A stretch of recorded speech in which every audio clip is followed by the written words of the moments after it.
GHD 嘅 Chronos Max 啊，佢呢個係全新嘅顏色啊，係有我最中意嘅 Tiffany Green 同埋 Tiffany Blue。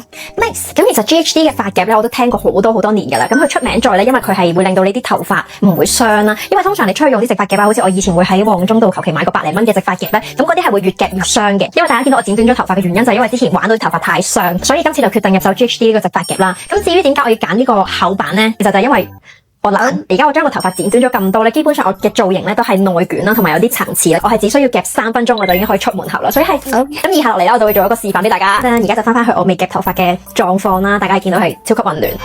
咁而家我就唔使分層次，直接可以咁樣成紮夾啦。咁最後收尾咧，我就會一次過夾一次個髮尾，超級方便啦。但係我有時如果想要啲層次咧，咁我都係咁依夾一夾，跟住佢已經係 Oh my God， 即係好似我而家懶咁咯，我一次過夾。其實都係 OK 嘅咯，呢個絕對係懶人嘅恩物啊！我覺得，而家大家可以睇下夾完之後咧，其實佢都係勁有光澤同埋好柔軟啊啲頭髮。所以咧，如果大家想自己髮質好易又好懶，好似我咁想快速完成個頭咧，而又要個頭靚嘅話咧，GHD 呢一個復版髮夾絕對係大家要入手。4月嘅好物介紹就到呢度啦，咁我哋5月就再見大家啦。如果大家有啲咩好嘅嘢，又或者有嘢想我幫大家試咧，都可以留言或者 DM 話俾我知。咁我哋下條片再見，希望大家中意咯，拜拜。